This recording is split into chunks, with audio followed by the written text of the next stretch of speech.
Por que um movimento Passe Livre, que tem 40 militantes em São Paulo, e na prática está organizado só em 5 países, consegue levantar milhões no Brasil. O saldo é quase 300 presos, 6 mortes, uma violência gigantesca da polícia, dos governos dos estados, a perplexidade de toda a classe política, a paralisia do Planalto. O que nós assistimos em junho foi um processo que, claro que gerou muitas perplexidades, mas acho que o mais interessante é que ele teve como fagulha, né? Fagulha eu acho que é a palavra mais correta, as lutas desencadeadas pelo movimento Passe Livre. Quando a mídia, uma certa versão liberal da crise, começou a falar que não era por 20 centavos, teria que agregar que não era por 20 centavos, era por R$ 3,20, que segundo o movimento Passe Livre, consome em São Paulo até 31% do salário de um trabalhador, quer dizer, um serviço muito ruim, precário, que atrasa violentamente, o trabalhador perde 2, 3, 4 horas por dia de casa para o trabalho e caríssimo. Acho que não dá para começar a falar da luta de 2013 sem falar que o movimento surgiu bem antes e que, se for remontar, as primeiras revoltas foram em 2003, em Salvador, e aí depois teve em Florianópolis, 2004, 2005, há todo um contínuo, inclusive com o movimento autônomo que já vinha de antes, que veio com a Ação Global dos Povos, da campanha contra a ALCA, então tem que ver como um processo. Muitas pessoas da imprensa internacional, de outros países, que não tinham tanto contato assim com o movimento aqui no Brasil, tinham a impressão que tinha surgido do nada, e a imprensa também coloca essa coisa como se fosse um boom, um gigante que acordou e surgiu do nada, e não. Tem muito trabalho envolvido nisso, muita discussão política envolvida nisso, e uma militância que não começou em junho. Diferentemente de outras lutas que a gente fez em outros anos, como em 2011, por exemplo, que o movimento Passe Livre chamava 1 ato por semana, 2 atos por semana, e deixava o resto da semana para fazer articulações, para chamar a população, para divulgar um grande ato na semana, a gente entendeu que essa luta ela tinha que ser de tiro curto, então que a gente tinha que chamar manifestações todos os dias. Muito importante que a gente planejou também é que a luta fosse descentralizada, que diferentemente de outras vezes que a gente fez lutas na cidade de São Paulo, a gente fazia lutas apenas em um lugar da cidade, né? Dessa vez o movimento Passe Livre, devido a um trabalho que a gente tem na cidade há muito tempo, fez manifestações em diversas regiões da cidade. Então é importante que todas as regiões da cidade se mobilizem na luta contra o aumento. E isso também acabou desencadeando uma série de manifestações na cidade e uma série de manifestações no país todo. O nosso objetivo é que a luta contra o aumento saísse do nosso controle. E ela saiu. Na quarta-feira, que barrou o aumento, tiveram 6 manifestações. Nenhuma foi chamada pelo movimento Passe Livre. Algumas foram chamadas por movimentos parceiros, como o MTST, outras não. Foi a população que se revoltou e chamou manifestações próprias.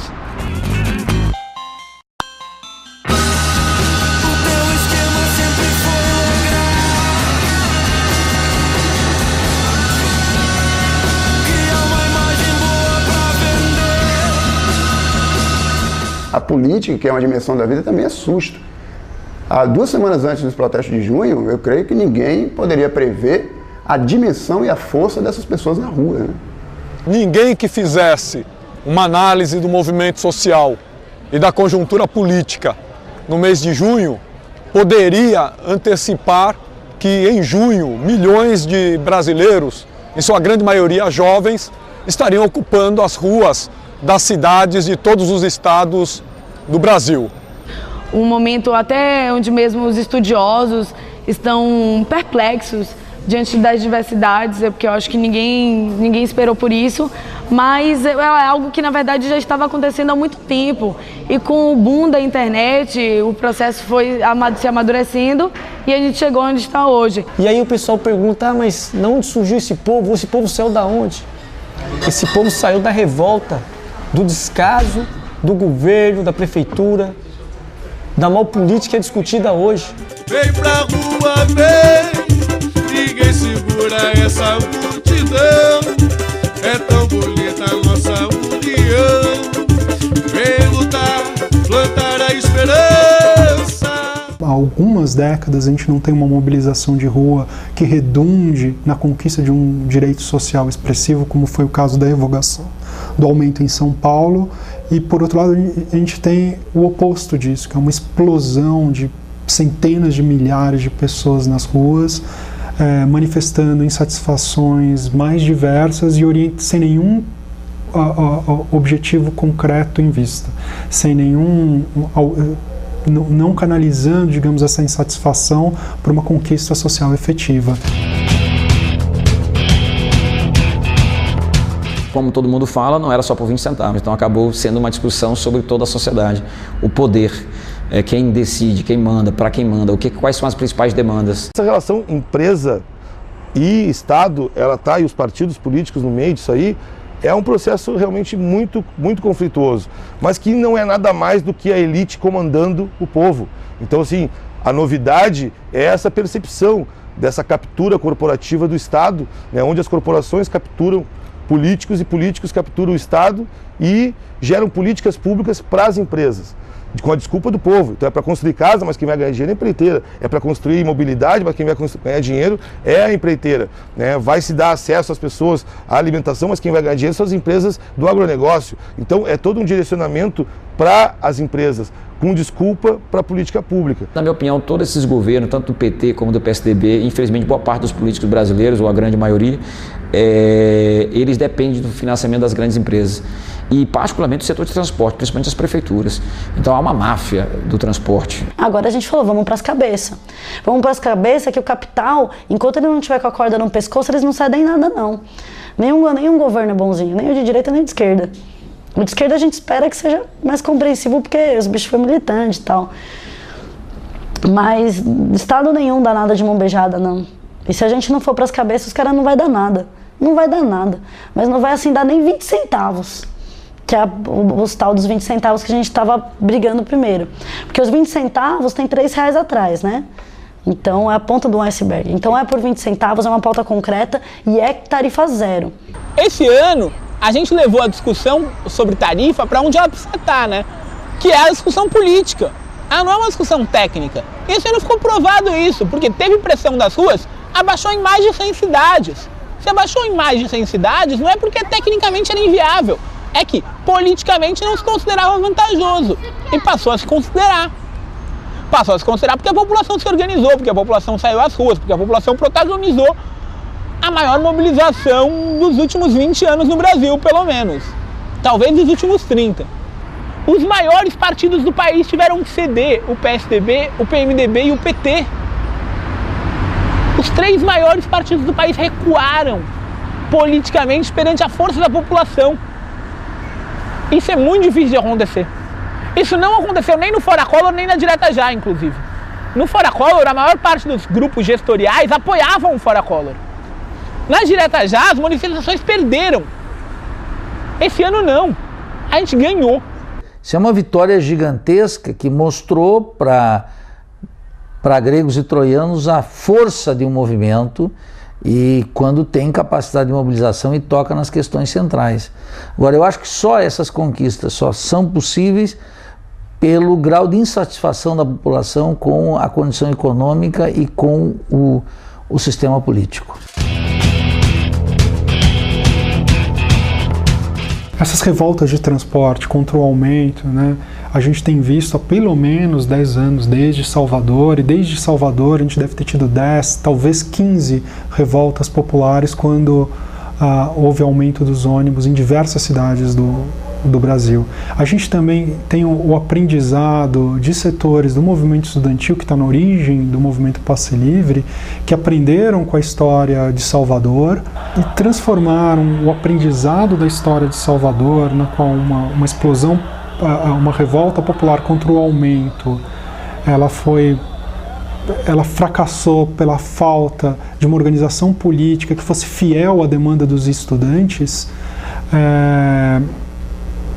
O movimento Passe Livre conseguiu aprender com essa história, né, e construir uma organização política que estivesse diretamente vinculada a esse processo, a essa luta dos jovens que durante os 10 últimos anos, né, têm saído às ruas contra o aumento dos transportes. Né. A revolta do Buzu né, acabou impulsionando o movimento Passe Livre, né? E o movimento Passe Livre acabou impulsionando as mobilizações de junho, né? A revolta do Buzu aconteceu há 10 anos atrás aqui na Bahia e já anunciava uma nova forma de fazer política. A diferença é que na revolta do Buzu a internet ainda não era uma ferramenta de massa. Existe uma herança clara de Salvador. A gente diz que não começou em Salvador, não vai terminar em São Paulo. Mas Salvador é um marco, porque foi a primeira grande revolta desse milênio. E foi uma revolta muito intensa. E foi uma revolta que as estruturas hierárquicas mostraram que não dão conta de dialogar com essa revolta. Porque as pessoas se revoltam nos mais diversos lugares, fazendo assembleias, e as estruturas hierárquicas funcionam em outra lógica. E eu acho que isso foi muito bem documentado no seu vídeo, Pronsato, que é o Revolta do Buzu, e a gente usou muito esse vídeo, fazendo trabalho de base, fazendo atividade em escola. E com o vídeo a gente discutia tanto a questão estrutural do transporte, de como o transporte é organizado, quanto a questão de como se organizar perante isso. E daí a gente pôde trazer uma outra forma de organização, vinda da revolta, mas vinda dessas atividades também, que é discutir uma organização direta, que é a única maneira de potencializar essa luta, de dar um sentido para essa luta que seja realmente transformador.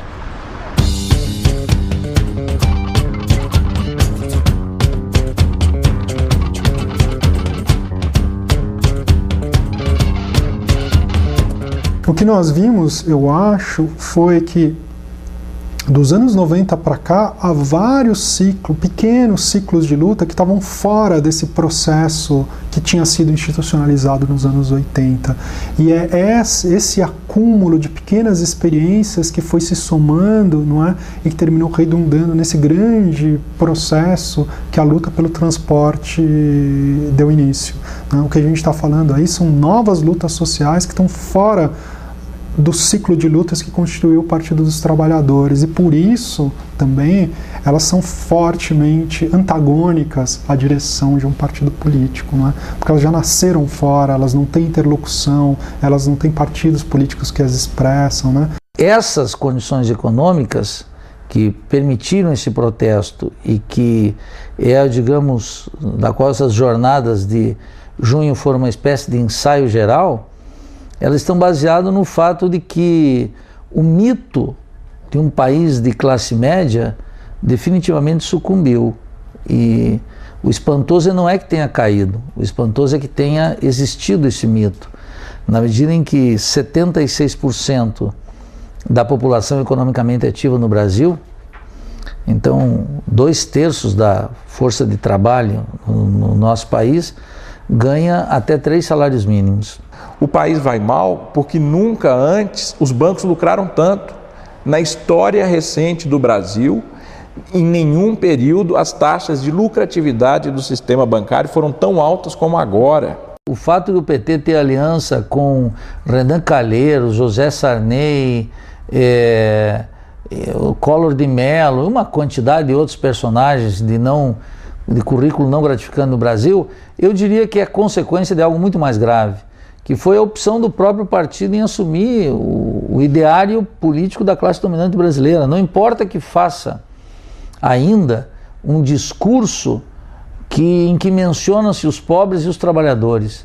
O fato é que a política econômica de 8 anos do governo Lula e de 2 anos da presidente Dilma foi essencialmente uma política econômica que garantiu os interesses da classe dominante, dos ricos e dos muito ricos. Se uma parte de setores de esquerda ou de defensores do governo Lula, com alguma sensibilidade social, querem apresentar esses 10 anos do petismo como uma gigantesca obra social, é só parte de uma desconexão total com a realidade ou um aberto cinismo para defender interesses que já são indefensáveis. Não é possível governar para proprietário ruralista, para indígena e quilombola e para sem terra. Não é possível governar para sem teto, desempregados e para banqueiros. Esse modelo do PT de gestão de uma concertação que vai da direita até a esquerda, me parece que chegou no seu limite. Então nós temos um governo que investe milhões em iniciativas privadas e coloca a sua natureza em xeque, como é o caso do Belo Monte, a iniciativa do IRSA, que é o PAC nacional, digamos assim, essa coisa de grandes hidrelétricas, grandes ferrovias, tudo para favorecer grandes empreiteiras e grandes interesses de elites nacionais e internacionais, né?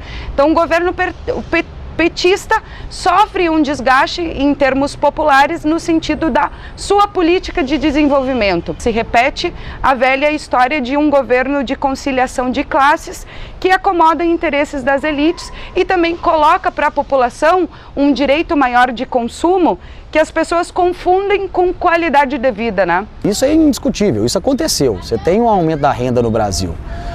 Só que não é exclusivamente o acesso ao bem que proporciona isso. É muito mais o acesso à informação.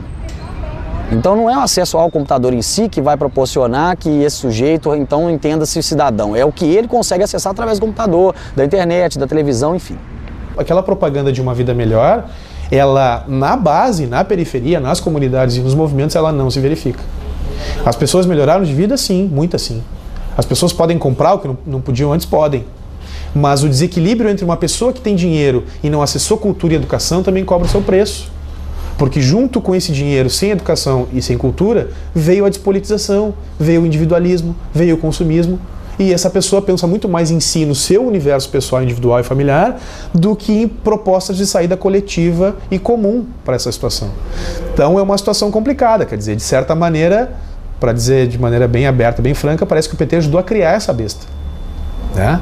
Essa despolitização que a gente vive, seja no mundo sindical, no mundo popular, no sem terra e assim por diante, parece que é uma consequência ou uma moeda de troca dos avanços desses últimos 10 anos.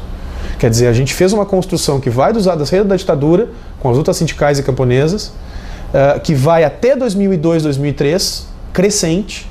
Em 2002, 2003 nós temos um movimento popular forte, movimento sindical forte, todas as condições para implementar reformas de estrutura mais profundas, e essa oportunidade vai passando. Até que a gente chega hoje no pior momento de mobilização, de politização e de organização da classe trabalhadora e do setor popular. Reverter esse processo vai demorar muito tempo. Isso daqui é o que o PT nos prometeu durante anos e cumpriu. Eles disseram que iam mudar a história desse país. E estão incrivelmente mudando para pior.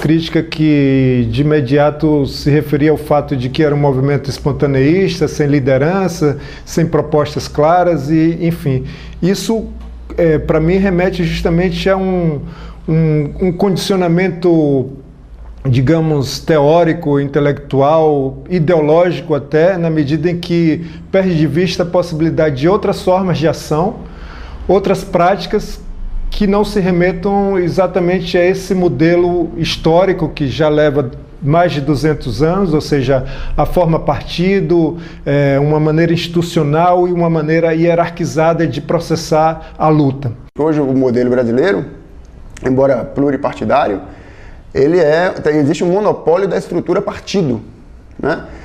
E os partidos, de um tempo para cá, inclusive os movimentos sociais, eles têm que, de alguma forma, se alinhar ou se aliar a partidos para poder acontecer na esfera institucional efetiva.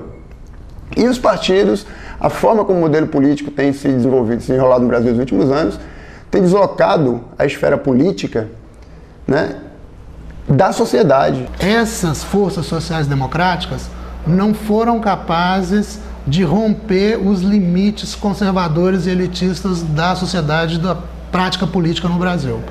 Eles conseguiram marchar ao máximo, ao que parece, dentro desses limites. Eu sou da opinião de que o Partido dos Trabalhadores é a experiência histórica de partido mais importante que nós temos, porque ela levou ao limite até onde pode a forma partido. justamente porque a gente não tem nenhuma grande construção histórica em nenhum outro lugar do mundo que eu tenha consciência de que movimentos sociais fundaram um partido e não o contrário, não um partido que se infiltraram nos movimentos para dar linha política nos movimentos. Essa é a forma leninista tradicional. No Brasil, a gente teve o contrário. Foram os movimentos que se articularam para ter uma expressão política. E por isso o Partido dos Trabalhadores tem, historicamente, digamos, essa pauta participacionista muito forte. No seu desenvolvimento, ele vai se institucionalizando e canalizando todas as suas energias para a disputa institucional nos parlamentos, em outras esferas de articulação. Esse esforço institucional fez com que esse processo se distanciasse dos processos sociais que continuavam com as novas gerações. E esse outro processo, ele não tem mais como ser integrado no esforço, não é? Essa experiência histórica já chegou ao seu limite. Eu acho que o Partido dos Trabalhadores, com todos os seus defeitos, é tão bom quanto um grande partido de massas pode ser. E o fato dele ter chegado a limites muito claros mostra os limites dessa forma de atuação política que é a forma partido. E eu acho que esses novos movimentos, eles vão partir deste patamar, que não dá para refundar o PT. O problema não foi que o projeto do PT foi traído, o PT foi tão longe quanto aquela forma permitia ir, e não é muito longe. Ninguém segura essa multidão. É tão bonita a nossa união. Vem lutar, plantar a esperança. Greve geral vai trazer a mudança. Eu quero justiça, verdadeira paz. É muito pouco, mereço mais. O que tem de diferente nessa história? A forma de convocação, você não são mais os órgãos, as organizações tradicionais que chamam, não é partido nem sindicato, mas pode ser qualquer um, basta que haja sedução, adesão, e as pessoas simplesmente viralizam aquilo.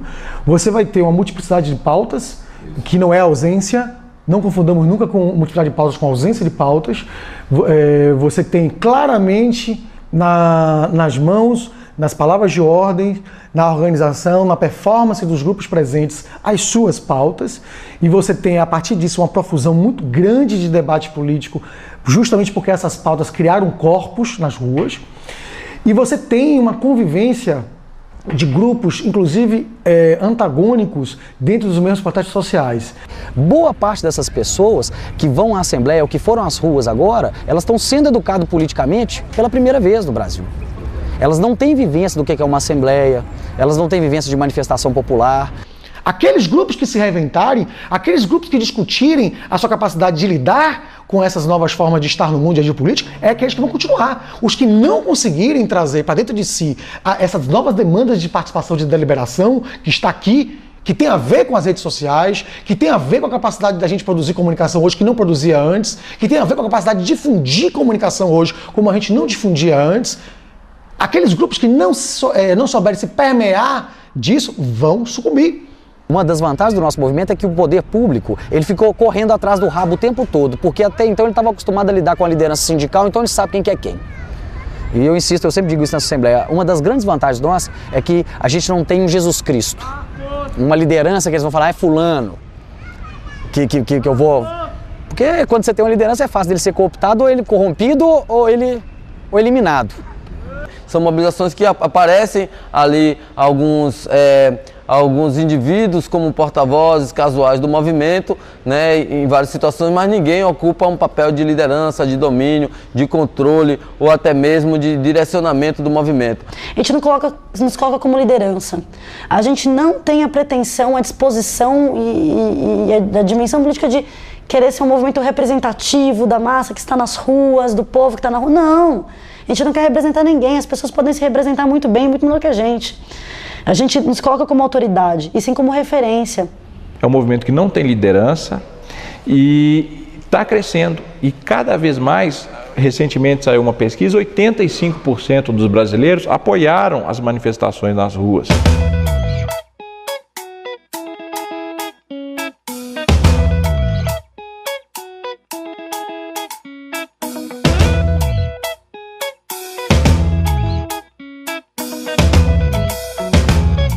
Isso que acontece aqui agora no Brasil e que vem acontecendo no mundo já ao longo de 10 anos, essas ações com esse formato, dessa forma, que imediatamente sugerem um espontaneísmo, não é nada gratuito, não é nada tão espontâneo como parece aos olhos de mentalidades esquemáticas e que se remetem a modelos tão pré-estabelecidos. E eu acho que isso é um fundamento de uma ação libertária, de uma ação que prima pela ação direta, que descarta a representatividade, que descarta a ideia de um poder localizado em algum espaço específico, que descarta a ideia de um poder situado na figura de um presidente, de um governador, de uma assembleia legislativa e traz o poder para o nosso espaço, o espaço desde o nosso corpo a esse corpo conjugado com outros, na perspectiva de uma ação coletiva que, a rigor, não precisa estar tão definida, tão pautada numa unidade, digamos, ideológica, mas sim numa unidade de ação. Essa dicotomia, para mim, entre organização e espontaneísmo, organizacionismo e espontaneísmo, é uma falsa dicotomia. Todas as ações espontâneas levam você a algum nível de organização no decurso do tempo. Seja em meia hora, você pode ver quantos grupos se formaram, quantos grupos se organizaram no enfrentamento da rebelião da presidente Vargas. Você vai ver quantos grupos se formaram no enfrentamento do levante da Alerj. Em questão de minutos, de momentos. Como você vai ter também movimentos de organização que vão fazer uso desse respiro do novo, desse respiro do acaso, para se remodelar. Então, para mim, essa dicotomia entre organização e espontaneísmo não interessa, está tudo sobreposto nesse momento. O que, na minha opinião, eu estou mais preocupado em estar atento é a capacidade de enfrentamento, que quaisquer que sejam esse processo, a capacidade de enfrentamento que nós estamos tendo. E aí sim é um diferencial. A capacidade de enfrentamento hoje, seja por organizações que estão se formando agora, ou seja por grupos espontâneos que estejam se formando e se dissolvendo agora, o que interessa é a capacidade de enfrentamento. Porque nós podemos fazer alianças, Pronzato, momentâneas. Nós podemos fazer alianças de que durem 1 hora, 2 horas para fazer um certo tipo de ação. Isso, inclusive, pensado na hora, a partir do acaso, da espontaneidade, entre mim, você e um terceiro, 4 pessoas que a gente não conhece. Como a gente tem trabalhos de organização, de fazer parte de coletivos de muito tempo. O que interessa em ambos os casos, na minha opinião, é a capacidade de enfrentamento que ambos os processos têm. E eles vão se cruzar, como se cruzaram. Pegando a experiência de São Paulo, no movimento Passe Livre, é justamente uma interessante combinação de espontaneidade e organização política. Porque o MPL, na verdade, ele nasce com as revoltas espontâneas, ele nasce com o aprendizado das revoltas espontâneas, o entendimento da legitimidade das revoltas espontâneas e da oferta de uma organização política para dar expressão política às revoltas espontâneas. Então, ao mesmo tempo, ele é uma organização social, uma organização política, mas ele é uma organização política que nasce dessa luta espontânea, que reconhece essa luta espontânea, que apoia essa luta espontânea e se propõe a ser veículo político dessa luta espontânea. A primeira vez que a gente tem movimentação, mobilização, manifestação de massa sem uma condução única ou sem uma direção da grande mídia, com um caráter fortemente espontâneo, com participação intensa de grupos anarquistas e de uma forma nova de mobilização, de protesto, de expressão da revolta popular. O espontaneísmo é justamente algo que pode ter sido, ou que pode ser arriscado, mas pode ser justamente o precedente para transcender, para dar o salto, para sair dos esquemas. Isso é o que é mais importante, superar os esquemas, sair dos esquemas e forjar um processo que é apaixonante, é potente, justamente porque é imprevisível. Não foi só os 20 centavos que culminaram com isso tudo, foi toda uma insatisfação. E mais uma vez o jovem, né, ele foi vanguarda, ele foi sujeito histórico. Que foram os jovens que transmitiram essa mensagem, que começaram a passar isso. Tanto é que o Passe Livre, o pessoal do Passe Livre A maioria são jovens, né? Pro pessoal que não acreditava que seria possível o barramento, tá aí, né? E não é só possível quanto à passagem, mas também em outras causas sociais. E vocês devem ir pra luta sim. E ficar em casa não muda nada, ficar reclamando não adianta nada. Principalmente ficar em Facebook só compartilhando imagenzinhas e não estar lá no meio. Porque a luta é na rua, não é dentro de casa, só repassando foto. Se eu quero ver alguma coisa acontecer, se eu quero que mude o transporte público, o cenário no Brasil, eu tenho que fazer alguma coisa. Eu tenho que ir pra rua, eu tenho que me manifestar. Não adianta nada eu ficar em casa assistindo a televisão de braços cruzados, vendo as coisas acontecerem. Rede social pra gente é a mesma coisa que celular. Facilita, ajuda. Que bom que tem um celular que eu posso ligar pro cara e falar, olha, já fez isso, não fez? Facebook também. Facebook, quando falam, que MPL é um movimento que faz coisa pro Facebook, mentira. Estamos na rua todo dia. Todo dia, assim, domingo a domingo, 24 horas, cara. A gente não sai da rua. Se a gente tá, ou a gente tá numa quebrada, mesmo que seja num boteco trocando ideia com o pessoal, ou então ajudando os caras a fazer uma mobilização contra um despejo, a gente tá conectado. É a rua, são as pessoas, são as relações e que se fazem aqui, sabe? Tipo, eu vejo as pessoas, a gente tá junto com elas, a gente faz coisa junto. E não é Facebook, Facebook quebra um galho, porque aí o cara entra de madrugada no Facebook, opa, vai ter tal coisa, tal horas. Esqueci o horário da manifestação, vou entrar no Facebook e vou ver. É um catalisador? É. Assim como um aparelho celular pode ser. Não é o Facebook não faz mobilização, quem faz é o povo, mobilização. Sair às ruas cumpre um papel pedagógico, mas nós precisamos de instrumentos para que isto seja operacionalizado no cotidiano. Que as pessoas possam discutir, que as suas discussões sejam deliberativas e que transformem a sociedade. E acredito que nós estamos criando os meios para isso. E sem ufanismo tecnológico, que não é a minha área de jeito nenhum, acho que a internet cria bases para isso que não existiam antes. Então nós podemos falar de sociedades de organização popular agora de uma maneira que certamente não podíamos falar antes. Antes você podia falar isso em microcomunidades, onde as pessoas podiam se reunir para deliberar. Agora você pode fazer uma reunião de milhões de pessoas. Acho que é importante ter claro que essa ideia de internet 2.0 ou internet participativa, ela surge dentro do movimento altermundista, dentro do movimento anticapitalista, né? Antes dos centros de mídia independente não existia publicação aberta na internet. Não existia. Então é a partir disso que passa a existir essa rede de colaboração. E sem dúvida ela serve para potencializar. E ela serve para produzir contra-informação. O mecanismo de comunicação se dá fundamentalmente pela internet, o que desafia a grande mídia no intuito de manipular, como nós vimos no Fora Collor. O Fora Collor ele foi maciçamente manipulado pela Rede Globo.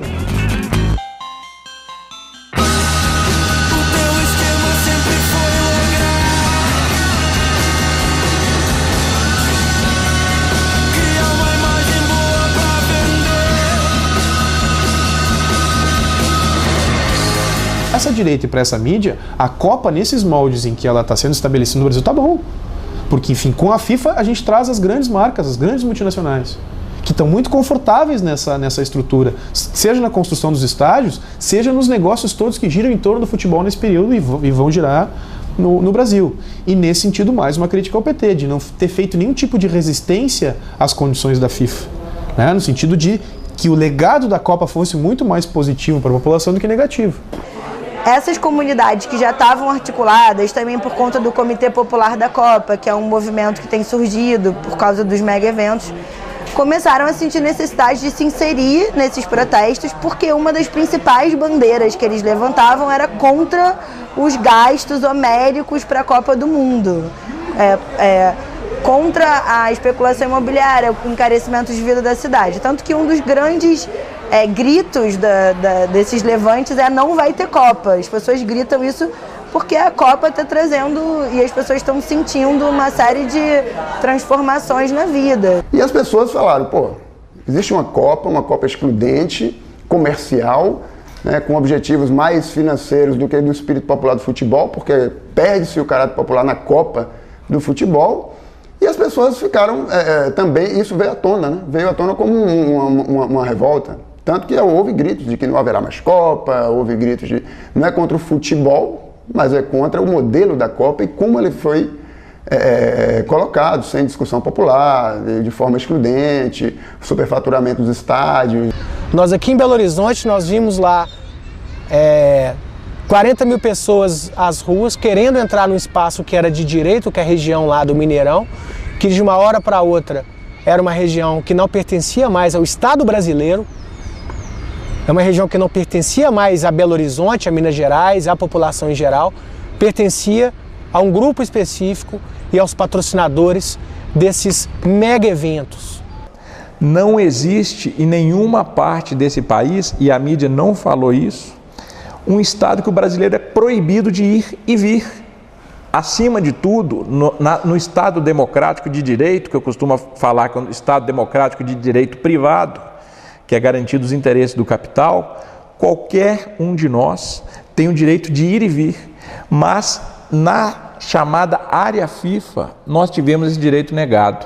Segundo a Polícia Rodoviária Federal, mais de 80 mil pessoas se reuniram nos arredores da Arena Castelão, horas antes do jogo entre Brasil e México, pela Copa das Confederações da FIFA. Governo investiu onde, político só se esconde. Saúde e educação não, mas te querem com fome, sem os nutrientes necessários para raciocinar. São 10 milhões no desvio da merenda escolar. Livros não tem explicação, é piada. Por isso que ao invés de humilhação nós quer agência bancária. Esta classe média, inclusive até mais proletarizada do que a do final dos anos 70, que vai para as ruas agora, é também, e não é gratuito isso, ela é também aquele setor social que nestes 10 anos de governo petista menos ganhou.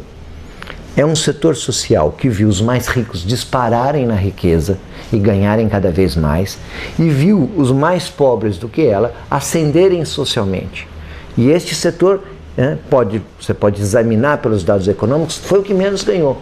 Portanto, ele tem um descontentamento que é um descontentamento difuso. A direita rapidamente se apercebe disso, a mídia, que funciona como um partido político da classe dominante, altamente centralizada, coesa, com rapidez de movimentos, ela rapidamente percebe isso e muda seu posicionamento em poucas horas. Deixa de hostilizar as manifestações e passa a disputá-los. E tentar colocar a elas uma pauta que era uma pauta que concentrava-se na luta anticorrupção.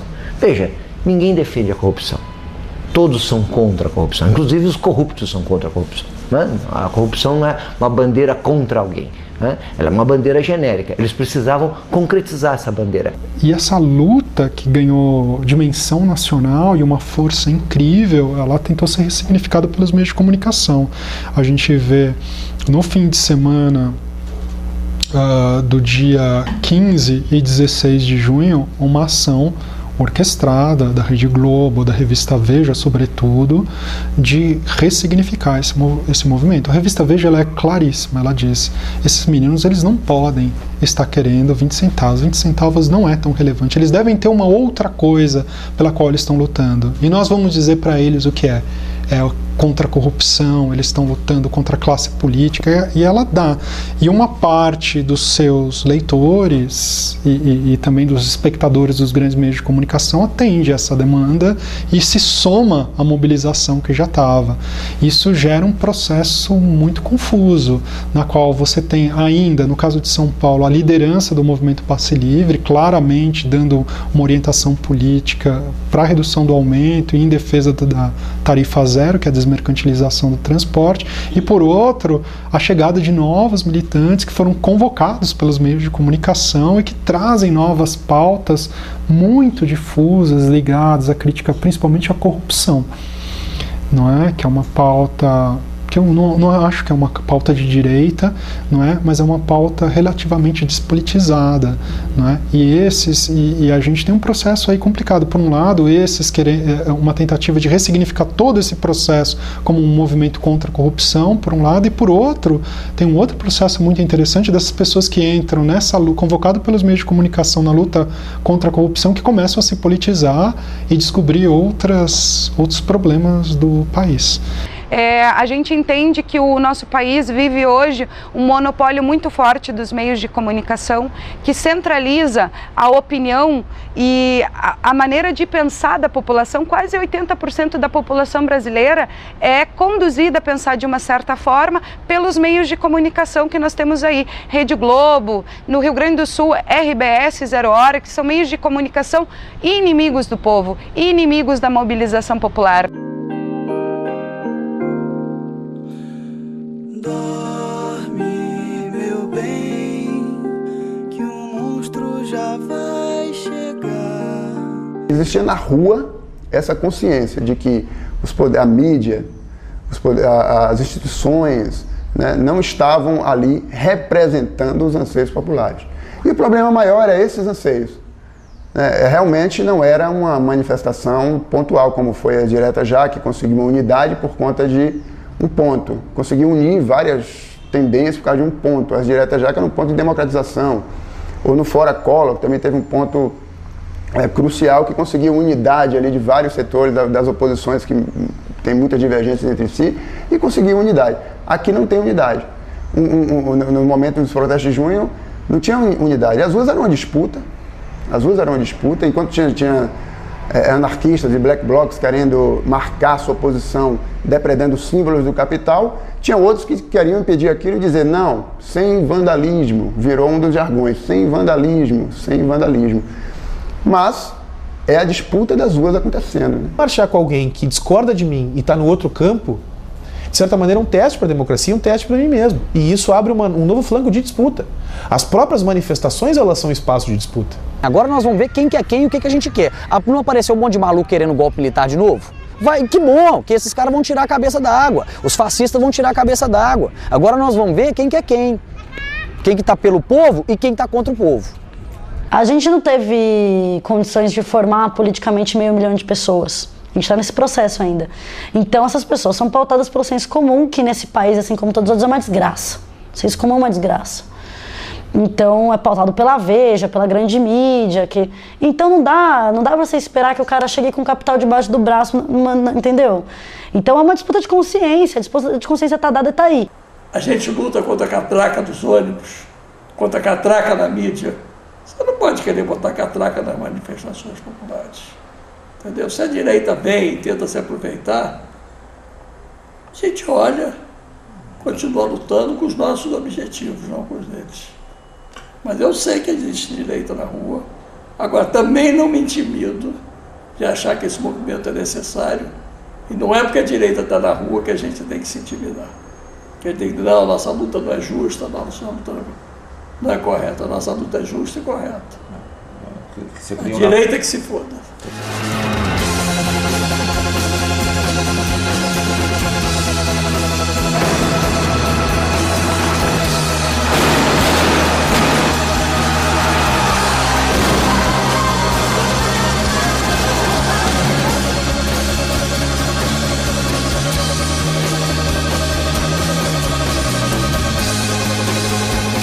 O PT entrou em um alarmismo terrível de golpe, né? Uma histeria maluca de que estava se concretizando um golpe, né? Um golpe daquele do estilo clássico. Derruba o presidente pela via provavelmente militar e se coloca lá um fantoche ou os próprios militares assumem. Então, esse argumento de que essas manifestações, em certa medida, poderia dar margem a um avanço da direita, ou como se disse um momento, como um precedente, um caldo para o fascismo, parece uma afirmação mais do que equivocada, e se não de má fé. É até oportunismo, eu creio, utilizar e tentar desqualificar as ruas, essa movimentação, essa composição, digamos, polêmica, incerta, imprevisível desses movimentos, com o argumento de que isso serviria à direita. O precedente das ruas é o que há de mais salutar, ou seja, o fato de que nós agora estejamos nas ruas é o que é mais importante, é o que é mais fundamental. Se apresenta centro das ambições para mendigos ou ricos e outras armações, coletivos, automóveis, motos e metrôs, trabalhadores, patrões, polícias, camelôs,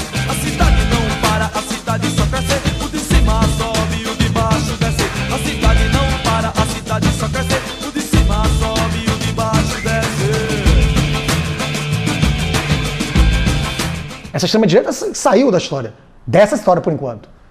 Né? Mas existe uma outra direita aqui no senso comum, que é essa que tem que disputar. São sensos comuns das pessoas que reproduzem determinados valores, que é o que está em disputa. Existe sim uma iniciativa de setores de direita tentando cooptar certas pautas do movimento e colocando, bom, agora a luta é contra a corrupção, a luta é contra o governo Dilma e enfim, nessa tentativa de colocar suas pautas para dentro dessa revolta popular que ganha cada vez mais as ruas. Nós reafirmamos que a revolta popular que começou no nosso país a partir dos últimos períodos, ela tem um caráter de classe e não pode ser cooptada por esses setores, né? Porque a demanda da saúde e da educação nunca foi pauta de setores de centro-direita, centro-esquerda. Essa sempre foi uma pauta dos de baixo, né? Porque esses últimos 10 anos, apesar dos avanços, foram anos de desmobilização também. Não foi só o movimento popular que perdeu, foi o movimento comunitário também. O PT ele deixa de ocupar os espaços da periferia, onde atuava como organizador, como mobilizador, inclusive para trazer melhorias, asfalto, iluminação, saneamento, água, regularização fundiária. O PT sai dessa luta, o PT desocupa a periferia. E a periferia regride nesse processo de organização e de politização, abrindo espaço, inclusive, de novo para a direita, que historicamente sempre ocupou as periferias com seus partidos tradicionais. O movimento de esquerda precisa voltar a se organizar, voltar a ir pra rua, voltar a fazer trabalho em periferia. Não dá pra só tentar ocupar cargo e achar que ocupando o cargo vai resolver o problema.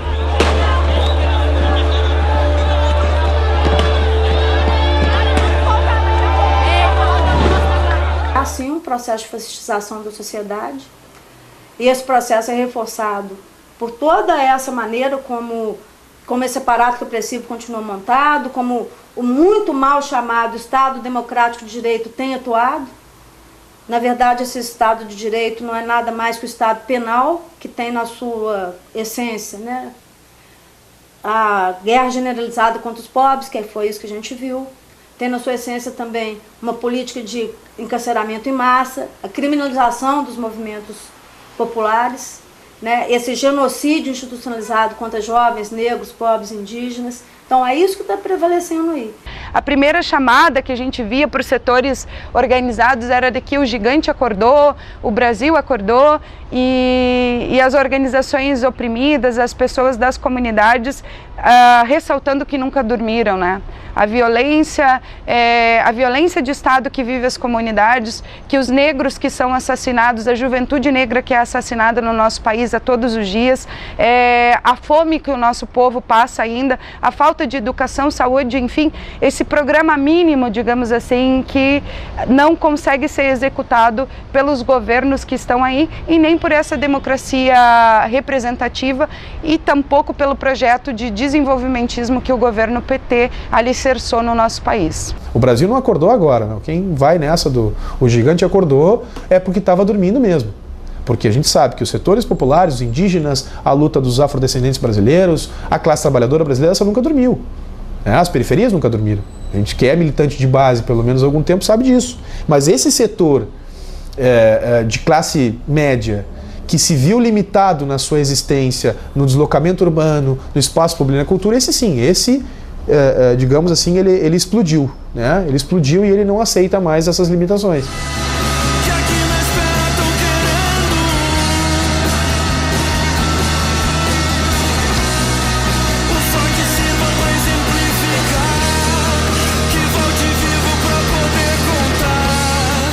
Por um lado, essas manifestações constituem essa grande novidade, né, essa grande surpresa, né, eu acho que é um negócio maravilhoso. Por outro lado, teve uma contrapartida disso, que foi uma repressão nunca vista, nem durante a ditadura militar. A gente foi reprimido, né, tem sido reprimido duramente, tem pessoas até que estão... Tem gente que perdeu a visão, né, tem gente que está com um traumatismo craniano, tem gente que está com a perna deformada, tem gente que está presa, tem gente que está respondendo processo, por conta de um processo de criminalização do movimento que ocorreu, que é um movimento que tinha uma pauta, que é uma pauta extremamente justa e que foi tratado como uma pauta de criminosos, né? Qual é o elemento diferencial do que aconteceu agora? Quando a repressão se coloca de forma mais candente, ela é mais visualizada pelas redes sociais, no ato onde houve o confronto na Consolação, o ato subsequente é o que gera a maior solidariedade. A solidariedade significa que as pessoas subjetivamente, diante daquilo, elas resolveram dar um passo, ir à luta. Esse é o elemento novo. A quinta-feira de São Paulo, que a polícia super reprimiu, tanto a manifestação, que estava pacífica, e reprimiu a mídia, principalmente. Aí teve eles atacaram os fotógrafos, atacaram os cinegrafistas, as grandes empresas de rede de televisão, os medialivristas, a rádio, todo mundo foi atacado, né? Aí a mídia começou a apoiar a manifestação também, naquele momento. As pessoas não precisavam mais ligar a TV, elas ouviam as bombas. As pessoas estavam voltando do serviço e ouviam as bombas. Não tinha como falar que a gente que era violento. A violência era da polícia, a violência era o Estado. E imprensa nenhuma conseguia mais segurar essa verdade. Quando o movimento Passe Livre foi duramente reprimido pela polícia em São Paulo, é que a gente viu que ampliou a adesão aos protestos e, inclusive, ampliou as pautas dos protestos. A grande questão foi que a repressão desencadeada pelo governo do Estado de São Paulo, que agiu com brutalidade, não só reprimindo os manifestantes, mas também transeuntes que apenas passavam pela Avenida Paulista, e o uso violento de armas de repressão de massa, como as bombas, as balas de borracha, de forma indiscriminada, provocaram uma indignação nacional.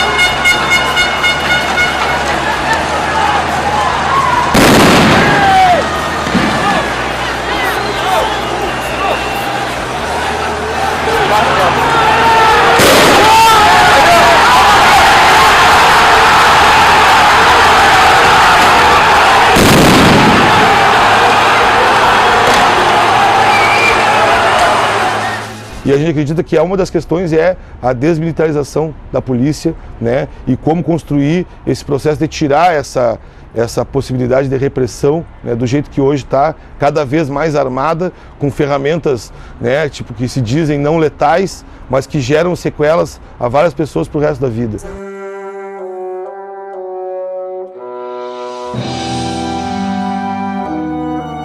Essa questão de taxar de vândalos e baderneiros é uma coisa absurda. E mais uma vez uma reprodução da ditadura militar.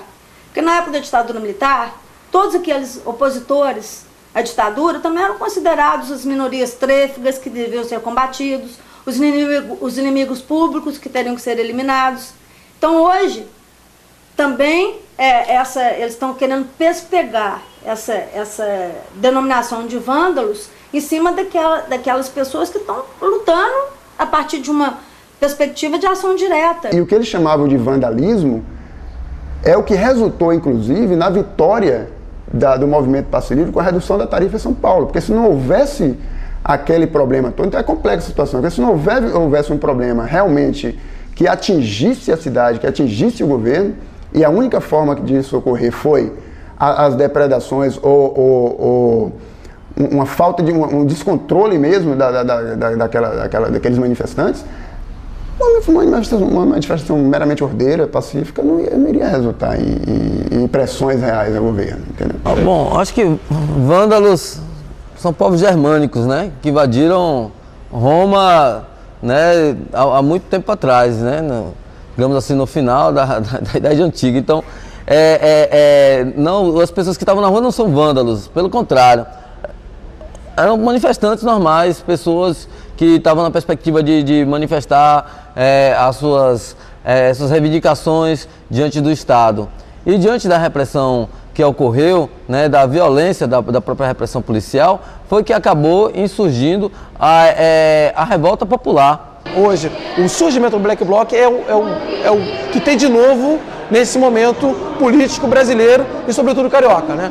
Então a gente pode perceber que o Black Bloc, não só o Black Bloc, como diversas outras composições anarquistas, elas tiveram participação efetiva, sobretudo na autodefesa da população diante do ataque policial, diante do massacre policial que foi feito sobre essas manifestações, né? E havia conflitos, houve casos de manifestantes entregarem outros, que eram chamados de vândalos, porque eram manifestantes que estavam na linha de frente, enfrentando as tropas de choque, né? E muitos desses confrontos, onde a polícia iniciava o confronto e os manifestantes reagiam com pedras e muitas vezes depredavam símbolos do capital, como por exemplo bancos, né, eram depredados e tal. E aí a gente percebe-se que eram depredações pontuais, né, de símbolos. E era também uma reação, porque a única forma de você continuar sua manifestação era essa diante da agressão policial. Aí a imprensa começou a fazer aquele recorte dos vândalos e dos pacíficos. O movimento não compra isso daí, não. A gente acha que vândalo é o Estado. Se tem um vândalo, esse vândalo é o Estado. Então, se o cara saqueia um saco de arroz, ali saqueia uma televisão de plasma, seja lá o que for, não sei. Se o cara vai lá e arrebenta tudo porque não aguenta mais ser tratado que nem sardinha no ônibus lotado, ter que tirar dinheiro do arroz e feijão para pagar ônibus, esse vandalismo é o primeiro, ele só está respondendo de forma digna. E aí, a gente aponta que a preocupação da imprensa é muito mais se queimou ou não queimou a lixeira do que se bateu ou não bateu no manifestante. Então, para a imprensa é tranquilo depredar pessoas, agora depredar coisas não pode. A gente tem sido depredado cotidianamente há muitos anos. Acho que desde sempre, né? Desde que existe poder, desde que existe uma classe que está no poder, a gente é sempre depredado fisicamente. Agora não pode quebrar um vidro, agora não pode quebrar uma lixeira.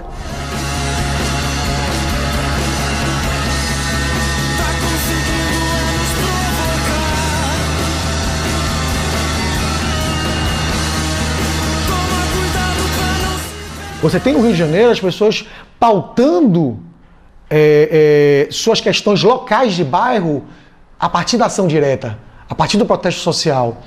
Coisa que com uma visibilidade e com uma capacidade reativa, né, de enfrentamento que hoje está em níveis de ousadia, em níveis de coragem que você não encontrava de uma forma tão contundente até pouco tempo atrás. Nós consideramos que, inclusive, as ações diretas com violência contra o patrimônio são extremamente legítimas e elas precisam fazer parte desse processo, sim. Elas não acontecem por acaso, elas têm um foco muito definido, são extremamente politizadas também, né? Tanto que os alvos são muito claros, né? Os alvos são os bancos, né? os próprios públicos e por aí afora. Quando se quebra um banco, é um ato político. Quando se quebra lojas de empresas multinacionais, óbvio que é um ato político. E ele é mais político ainda depois que se toma bomba de efeito moral, bomba de gás lacrimogênio, toma tiro de bala de borracha, cacetada da polícia. Esses bancos foram destruídos porque vivemos no capitalismo neoliberal caracterizado pela financiarização da economia, na qual os bancos são os grandes favorecidos. E a população sabe disso, né? Quando a população ela atacou alvos preferenciais, como bancos, como alvos do Estado, né? Tudo que representava o Estado, o capital financeiro, foi destruído nesse retorno da população no momento que ela sofria violência pela polícia. E, ao mesmo tempo, todas as escolas foram preservadas. O camelódromo, que tem uma extensão enorme na Avenida Presidente Vargas, nenhuma loja foi atacada, né, dos camelôs. Nenhuma escola, nenhum museu, nenhuma pequena loja foi atacada, só as grandes lojas. Isso demonstra que a população, de modo geral, tem uma interpretação contra o que está se lutando, né, e o que a oprime, né? Não importa quem ocupa o poder, importa quem exerce o poder. E é nesse sentido que nós temos que inverter a lógica do poder, trazendo o poder para a perspectiva das assembleias populares e das ações diretas.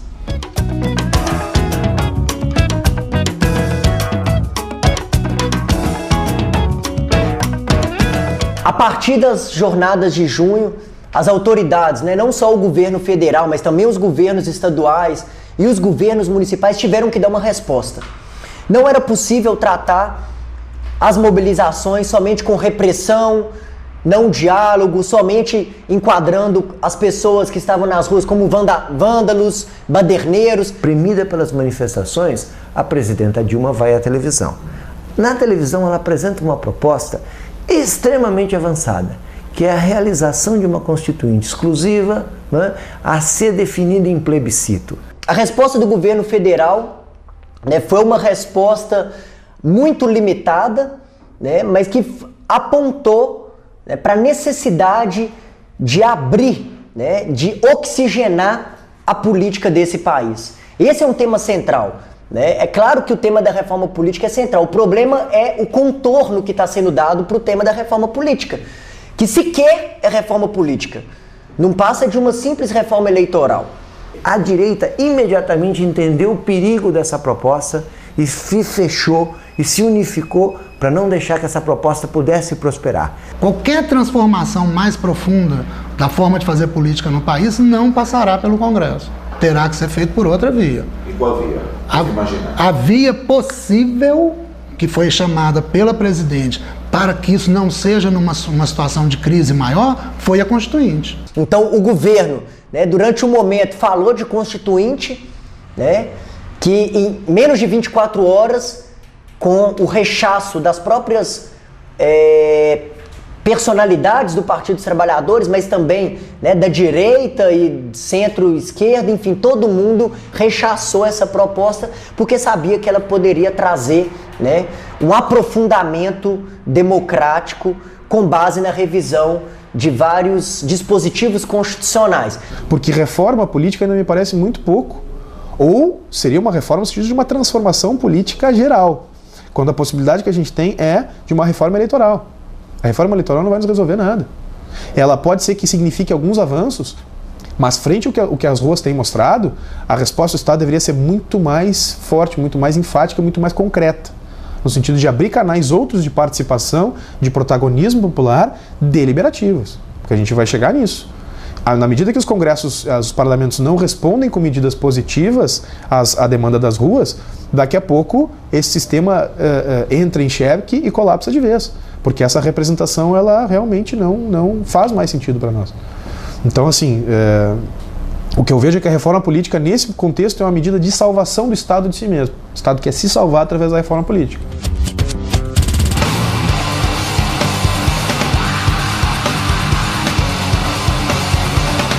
O mais importante que eu vejo no que tem acontecido no Brasil e, de certa forma, no mundo nos últimos 10 anos é a necessidade de uma radicalização da democracia, né? A questão das estruturas tradicionais de representação, elas estão em crise, elas estão em xeque. E o Estado se mostra, de certa maneira, assustado com tudo isso. A continuidade desse movimento, como, por exemplo, aconteceu no Egito, ou aconteceu na Turquia, elas tinham objetivos muito maiores e bem focalizados também. Em ambos os casos, você está em conflito direto com o governo e o objetivo é a mudança de regime, a derrubada do poder local, né, do governo. Isso não é verdade no Brasil. Quer dizer, não existe um conflito claro e específico da sociedade brasileira com este governo. Não existe uma perspectiva positiva hoje apresentada no Brasil com a possível derrubada deste governo. Mas existe como o governo, com o Estado. Com o Estado, sim. Mas não faz sentido, eu acredito, hoje no Brasil, uma continuidade de movimentos de massa cujo objetivo seja a desestabilização deste governo. Em relação ao governo federal, há também uma pauta circunstancial. Existem grupos que sustentam uma crítica ao governo federal, ao grupo que está no poder do Partido dos Trabalhadores e tudo mais, mas também não é só essa. A crítica que eu faço parte, e aos grupos com os quais eu estou ligado, e que eu vejo isso também se aflorando nos debates por esse país afora e no mundo afora, é sobretudo uma crítica ao sistema democrático. São desejos que não encontram respaldo, se é que alguma vez encontraram, que não encontram respaldo dentro das estruturas de deliberação desse Estado. Nesse sentido, quem está ocupando o espaço de poder vai ficar na linha de frente. O que, na minha opinião, consegue unir e fazer entender tudo o que está acontecendo é, sobretudo, uma luta de aprofundamento da democracia, de radicalização democrática. Acho que a democracia representativa é sempre uma forma de usurpação da autonomia popular. Sempre uma forma de você delegar a um terceiro a decisão que deve ser sua. Eu sou, nesse caso, muito partidário da fórmula que o Marx cunhou, que eu não sei se você se lembra, para uma sociedade futura, que são os indivíduos livremente associados. Então nós estamos buscando isso, uma sociedade de indivíduos livres, autônomos, que se autogestione e que, portanto, a necessidade de representação deve ser mínima ou desaparecer. Responder a crise de representatividade, para mim, é o vetor principal dessas manifestações, entendeu? Radicalizar a democracia é o anseio dessas pessoas que estão nas ruas, né? Ou seja, tornar a democracia mais democrática e resgatar dos grupos de poder que capturaram essa esfera política, né? E resgatar a participação popular legítima, né? E não performática ou teatral que acontece hoje no sistema democrático brasileiro. A gente vive 25 anos de uma democracia virtual. Ela nunca foi real. Se a gente pega a Constituição de 88, a gente vê que aquilo ainda não existe. É uma bela carta. É uma bela carta de 88. Mas ela não é vivida pelas pessoas. Ela não é sentida, ela não é apropriada, porque ela não existe. Um limite dos sistemas representativos burgueses. Eles geram uma estrutura de funcionamento, de alianças políticas, de blindagem jurídica e econômica, onde as insatisfações populares estão fechadas. Eles têm esta aparência democrática, mas é uma falsa democracia. Esse processo, dessas jornadas de junho demonstram que o padrão político estabelecido no Brasil nos últimos 20 anos entre PT e PSDB, ele já não é mais suficiente para dar uma resposta para os anseios dessa juventude que esteve nas ruas. E essa revolta não era apenas em função do transporte coletivo ou do reajuste de tarifa. Na verdade, o que provocou a ida das pessoas para as ruas foi, de um lado, a imagem que a população tem do que é o poder público.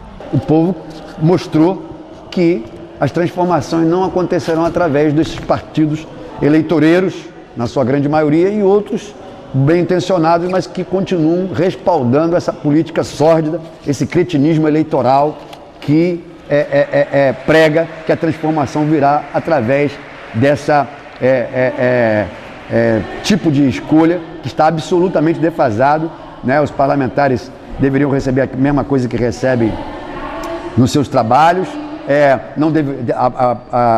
financiamento de campanha deveria ser proibido, o voto obrigatório deveria ser abolido e uma outra forma de escolha deveria acontecer muito diferente da que acontece aí e que realmente o povo está entendendo que não serve para nada e por isso o povo está virando as costas até de maneira muitas vezes radical contra esses partidos eleitoreiros.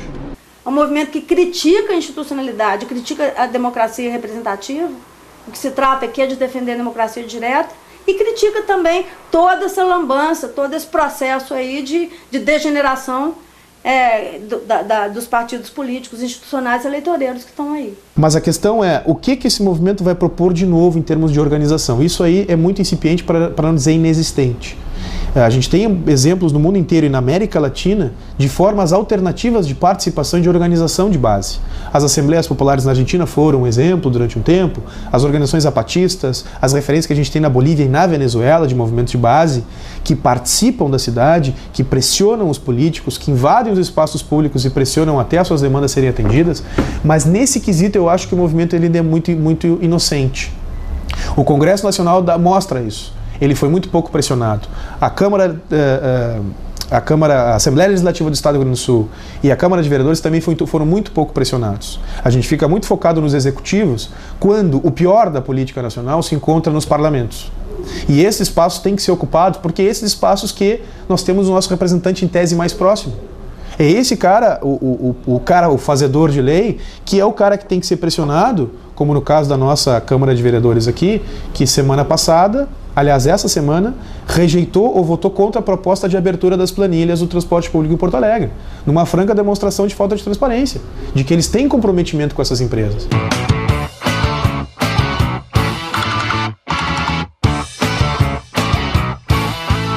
Acredito que as pessoas estão buscando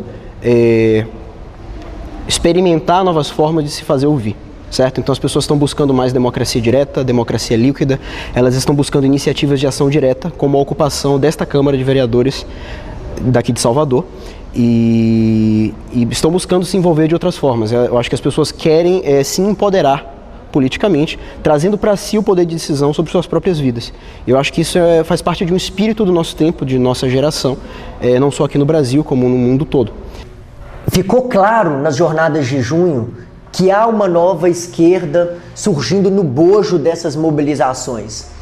Uma esquerda que já não mais aceita, né, a burocratização tão comum, né, a estrutura sindical, que já não mais aceita, né, a representação como referendar decisões somente de uma cúpula partidária, de uma cúpula sindical. É uma esquerda que prima pela diversidade, é uma esquerda que prima, né, pela horizontalidade. E aí tem um risco que devemos tomar cuidado de se confundir, né, o autoritarismo com a autoridade, de se confundir a horizontalidade com o assembleísmo, enfim, esse é um desafio, mas que trazer o tema da horizontalidade, da participação direta, da democracia direta, claro que é fundamental para entender os erros que essa esquerda tradicional, muitas vezes insensível ao clamor dessa juventude, essa juventude que quer dizer o que sente, essa juventude que tem uma cara nova, que é a cara do urbano, que é a cara da cidade e que entende que as contradições do capitalismo brasileiro não se reduzem às contradições entre capital e trabalho. Não se reduzem à contradição no pé da fábrica, mas são contradições novas e que demandam respostas novas. Nós queremos participar sim, a política nos interessa, a política com P maiúsculo, não uma pequena política partidária institucional que se tornou cada vez mais distante, cada vez mais sem sentido para a população, que eu acho que essa é a grande mensagem das ruas. Nós somos políticos e queremos participar da política, aprendendo a fazer e ensinando a fazer política, fazendo uma nova política. O fato de que seja plural, diverso e, como eu disse, aparentemente incerto, é outra coisa também que fez com que, ou faz com que a esquerda tradicional, as organizações tradicionais pensem que essa generalidade é uma coisa que não teria um propósito ou não teria uma força capaz de produzir uma mudança efetiva. É tudo o contrário, porque justamente o precedente e essa generalidade é o que possibilitou, por exemplo, o caráter massivo dessas manifestações. As manifestações não acabaram, as manifestações venceram. Elas venceram, gente. Isso é lindo. Venceram em mais de 100 cidades. Foram mais de 100 cidades que revogaram o aumento. As duas maiores cidades do país revogaram o aumento. São Paulo e Rio de Janeiro revogaram o aumento. Isso é uma força impressionante. Qual vai ser o saldo organizativo disso para a esquerda? Está em aberto. Existe uma disputa por esse relato. Se nós vamos lembrar desse mês de julho como a luta do movimento Passe Livre que ganhou o aumento e colocou a tarifa zero no horizonte da política, ou se nós vamos lembrar desse junho quando centenas de milhares de pessoas saíram abraçadas na bandeira brasileira com apitos gritando contra os políticos de uma maneira, digamos, estéril. Eu acho que nesse momento é o momento da gente fazer essa disputa da narrativa histórica que vai ficar, e eu espero que fique justamente essa história da luta social, do movimento Passe Livre, que construiu a partir de uma organização, de um trabalho de base de praticamente 10 anos, que redundou numa revolta popular contra o aumento e conseguiu não apenas revogar o aumento, como colocar em pauta um projeto muito radical de desmercantilização do transporte. Eu não tenho a ilusão de que todas as pessoas vão passar a se organizar imediatamente. Não é tão fácil a organização, mas tem uma mudança de cultura política. É uma mudança muito grande. A gente conseguiu construir e pautar na sociedade uma cultura de mobilização popular, uma cultura de ação direta. Quando a gente pensa que a luta acabou, ela vai, renasce, ressurge, recria novas formas de ação, e você tem, então, a partir de alguns tempos para cá, uma indignação popular como há muito tempo não se via nesse país. Vivemos então um antes e um depois na história do Brasil com essas mobilizações. Nenhuma análise das jornadas de junho, desse processo que o país viveu, esse processo intenso de mobilizações de dezenas, centenas de milhares de pessoas, nenhuma análise ainda pode ser conclusiva. Então eu vejo como um processo inaugural muito salutar, muito potente, muito referencial de algo novo. Embora esse algo novo não se defina. E isso é uma coisa boa. Eu acho que as manifestações já mudaram o país. Não mudaram efetivamente, mas mudou o estado de ânimo das pessoas e pode ter mudado os rumos daqui para frente, porque muitas pautas, embora não sejam postas pela manifestação, são reflexos dela. O acaso da história foi muito boa, citando até uma frase de Lênin, tem tempos que nada acontece, mas tem semanas que décadas acontecem. Foi a maior manifestação popular da história do Brasil. O maior levante popular da história do Brasil. Pelo que aconteceu no nosso país, a gente acredita que vai entrar na história. E se precisar lutar de novo, a gente acredita que vai precisar. Vamos de novo fazer o Brasil tremer e balançar. E a luta continua, 2014 está aí. Acho que tem muito... Não é o fim nem o começo, sabe? Não é o fim isso aqui, isso daqui é só o começo, inclusive. Parte do processo.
No meio do caminho uma pedra apareceu.